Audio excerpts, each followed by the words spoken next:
السلام علیکم، کیسے ہیں آپ سب؟ امید ہے سب ٹھیک ہوں گے، خیریت سے ہوں گے۔ ایک اور اسلامی ویڈیو کے ساتھ جو کہ حدیث شریف کی ہے صحیح بخاری سے۔ امید ہے کہ آپ کو پسند آ رہی ہوگی۔ ہماری ویڈیو پسند آئے تو لائک اور شیئر کیجیے گا، اور اگر آپ کو کوئی بھی اس میں غلطی یا کوتاہی لگے یا کسی بھی قسم کی کوئی بھی ایڈیٹنگ آپ کو محسوس ہو رہی ہو تو پلیز آپ ہمیں کمنٹس باکس میں اپنی رائے کا اظہار کر سکتے ہیں۔ شکریہ۔ بسم اللہ الرحمن الرحیم۔ ان حضرت صلی اللہ علیہ وآلہ وسلم پر وحی کا ابتدائی دور اچھے سچے پاکیزہ خوابوں سے شروع ہوا۔ آپ خواب میں جو کچھ دیکھتے وہ صبح کی روشنی کی طرح صحیح اور سچا ثابت ہوتا۔ پھر من جانب قدرت آپ تنہائی پسند ہو گئے، اور آپ صلی اللہ علیہ وآلہ وسلم نے غار حرا میں خلوت تشنکی اختیار فرمائی، اور کئی دن اور رات وہاں مسلسل عبادت اور یاد الہی اور ذکر و فکر میں مشغول رہتے۔ جب تک گھر آنے کا دل نہ چاہتا توشہ ہمراہ لیے ہوئے وہاں رہتے۔ توشہ ختم ہونے پر ہی اہلیہ محترمہ حضرت ختیجہ رضی اللہ تعالیٰ عنہا کے پاس تشریف لاتے اور کچھ توشہ ہمراہ لے کر پھر وہاں سے جا کر خلوت گریں ہو جاتے۔ یہی طریقہ جاری رہا یہاں تک کہ آپ پر حق منکشف ہو گیا، اور آپ غار حرا میں ہی قیام پذیر تھے کہ اچانک حضرت جبرائیل علیہ السلام آپ کے پاس حاضر ہوئے اور کہنے لگے کہ اے محمد صلی اللہ علیہ وآلہ وسلم، پڑھو۔ آپ فرماتے ہیں کہ میں نے کہا میں نے پڑھنا نہیں جانتا۔ آپ صلی اللہ علیہ وآلہ وسلم فرماتے ہیں کہ فرشتے نے مجھے پکڑ کر اتنے زور سے بھینچا کہ میری طاقت جواب دے گئی، پھر مجھے چھوڑ کر گیا کہ پڑھو۔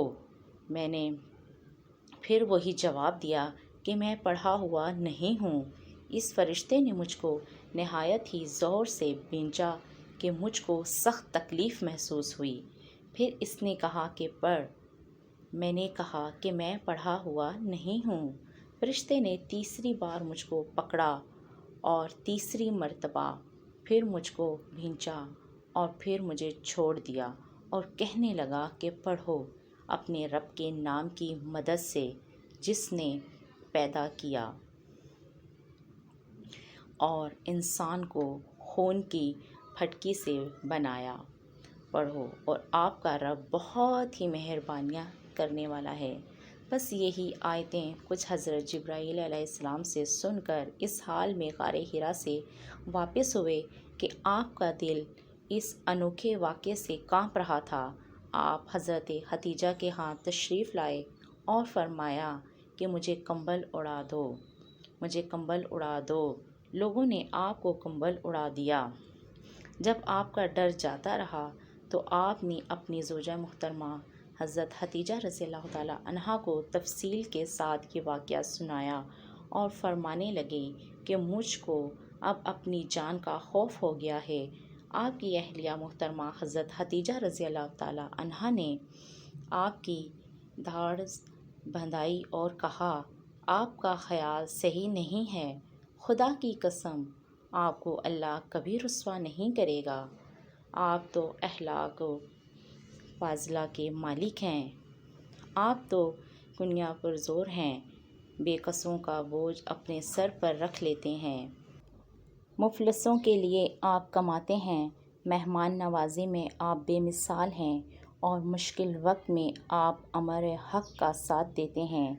ایسے اوصاف حسنہ والا انسان ہوں بے وقت ذات و خواری کے موت نہیں دیا جا سکتا۔